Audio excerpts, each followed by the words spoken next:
My love language is food. I love taking this raw product and then creating a dish. This is a form of art, right?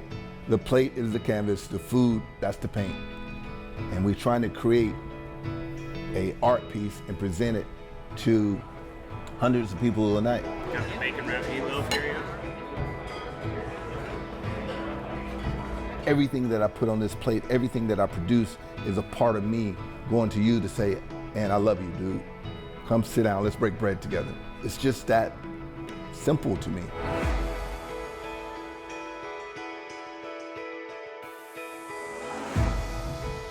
We're in the suburbs of Sacramento, California, in the wonderful city of Roseville. Q is me, of course, I'm Q, Chef Q, and then 1227, that's my birthday. Well, my 50th birthday is when I opened it. 2 spicy pastas. We describe it as modern comfort food. So what we tried to do was take the southern region food, the southern food, pair it with California fresh ingredients. I'm pulling on those flavors, and I just wanted to kind of mix it all up and just see what happens. My inspiration, it comes from me growing up in the South. My city is Cross City, Florida. Extremely small community. We had about 3, maybe 4 stoplights going down the center of town. Everybody knew everybody. And I joined the military, so that's really how I got out of there, if you will. I served 7+ years in the United States Navy. I loved it, man. I got to travel the world and see many different countries, and it was just absolutely a blast. When I got out of the military, I was really trying to find my way, trying to see what I was gonna do. I knew I wasn't going back to Florida, so trying to figure out what my next step was.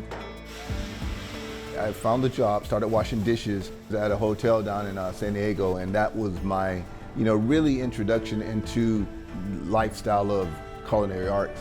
But I loved it. I really enjoyed washing dishes. For me, the kitchen, it resembled a family. And I think at that time, at that age, I definitely needed that. So that's really what stuck out to me. And then just learning food. My school was the school of hard knocks.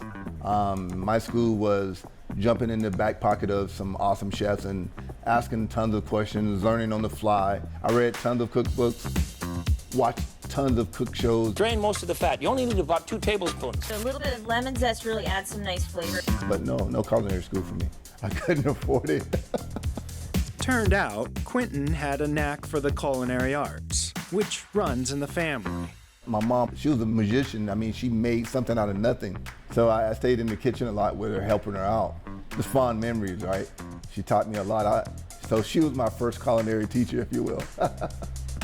He took on a variety of culinary jobs, steadily gaining experience and honing his skills as a chef over the years. I worked for the state penitentiary system. I was a guard/cook in that system. And then I started working in Hollywood, in LA. So I got to be on set with a lot of sitcoms and TV shows. So it just kind of kept, snowballing. Along his culinary journey, he met a woman who would end up by his side through every step and play a pivotal role in where he's at today. His wife, Tamara. My wife didn't have to join me here in this crazy business called a restaurant, but she chose to.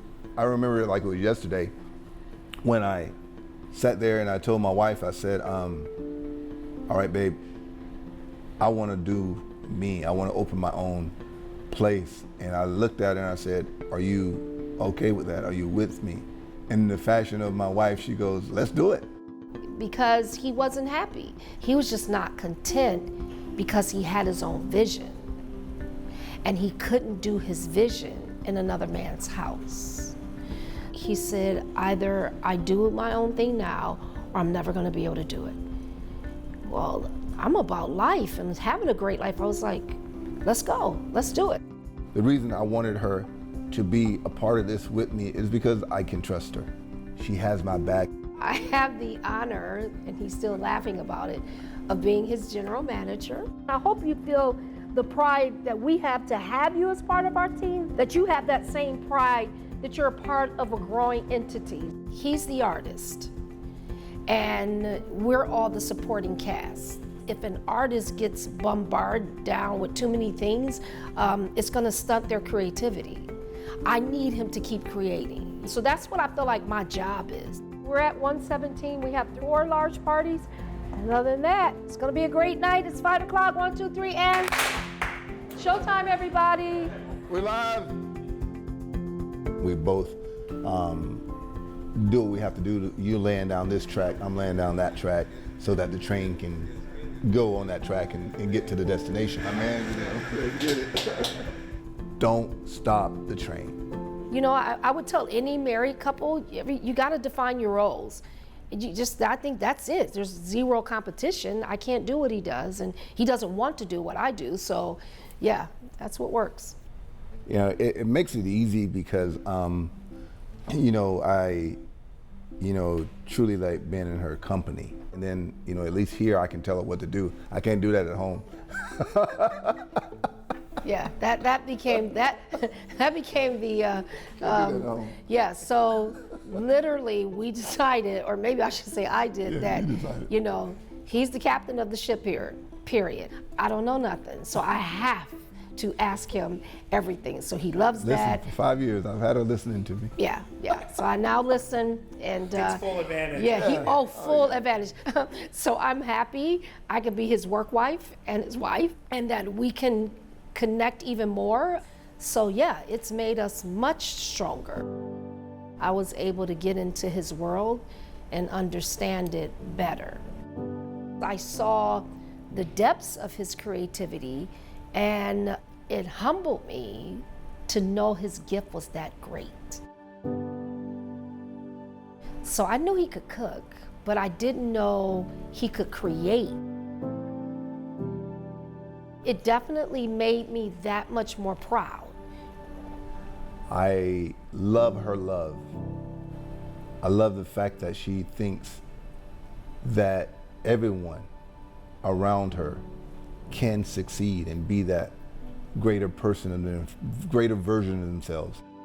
You may not have enough faith to believe it yourself, so I'm gonna grab onto that person's faith. It's kind of like swinging into that lake. You don't know if that rope can hold you, but you believe in enough to grab it and swing, and then you have enough faith and you let go, and now you're swimming in the lake. That's what her words do to not only me, her kids, family, but everyone around her. So, yeah. Wow, show me some sugar.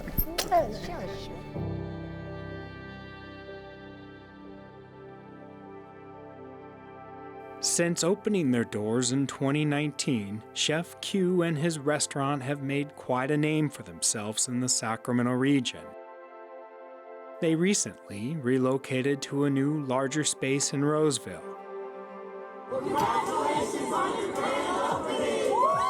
Another step forward in Chef Q's ever-evolving culinary journey. I believe that the success, if you will, that has come is only for me to reach out and be a blessing to families and kids in the community. All right, guys, today's the day. We out here, man. We doing it. We have food. From day one, 10% of the proceeds go out to feed the less fortunate citizens of this area. And last year, we helped feed 60,000 families with the donations coming from this restaurant. We just trying to make their life a little bit better.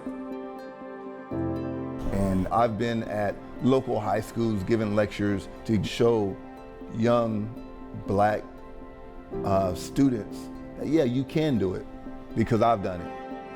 So that's what's really important for me, because my journey in this culinary world wasn't easy.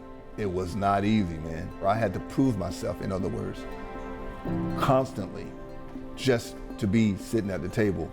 So to be that role model, if you will, to be that person that that community can look up to, I have to. What's up, guys? What's up, guys? Everybody good? Dreams do come true. But man, you just gotta do it. Trust in your experience.